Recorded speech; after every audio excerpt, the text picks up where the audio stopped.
নমস্কার। আওয়ামী লীগের প্রশংসায় গণ অধিকার পরিষদ। আপনারা জানেন গতকাল গণ অধিকার পরিষদের সাধারণ সম্পাদক রাশেদ খান তিনি বললেন গত 15 বছর আওয়ামী লীগ সরকারের সময় যে ঘটনাগুলি ঘটেনি সেই ঘটনাগুলো বর্তমান সেনাবাহিনী এবং পুলিশ সদস্যরা ঘটিয়ে যাচ্ছে। তিনি গতকালের ঘটনায় অর্থাৎ নুরুল হক নূর আহত হয়েছেন, আপনারা ইতিমধ্যে সকলে জেনেছেন, মারপিটে খেয়েছেন এবং চিকিৎসাধীন অবস্থায় বর্তমান ঢাকা মেডিকেলে ভর্তি রয়েছেন।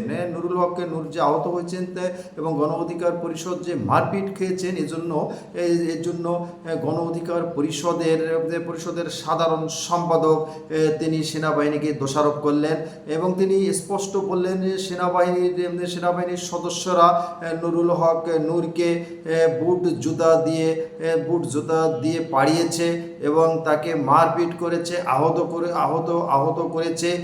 ন্যাক্কারজনক সেনাবাহিনী যে ঘটনাগুলো ঘটেছে, যা গত 15 বছরে আওয়ামী লীগ সরকারের সময়ও ঘটেনি এবং তাদের কার্যালয়ে, রাজনৈতিক কার্যালয়ে সেনাবাহিনীর সদস্যরা এবং পুলিশ সদস্যরা ভিতরে ঢুকেছে, এটাও তিনি এই প্রসঙ্গে বললেন।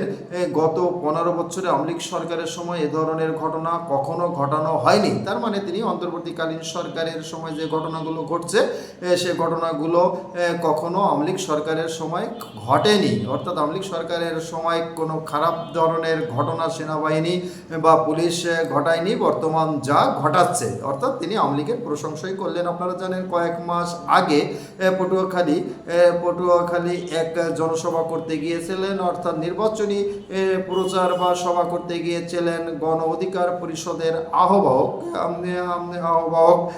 অর্থাৎ ভিপি নূর। তিনি সেখানে বিএনপির তোপের মুখে পড়েছিলেন এবং দীর্ঘ সময় তিনি অবরুদ্ধ অবস্থায় ছিলেন। সেখান থেকে সেনাবাহিনী এবং পুলিশ তাকে উদ্ধার করে নিয়ে আসেন।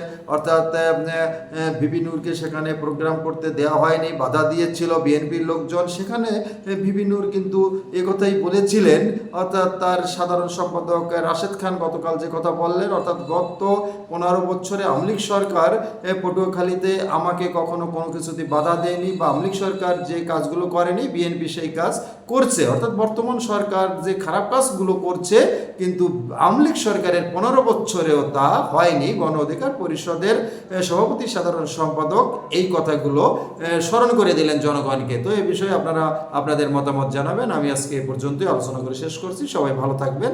নমস্কার।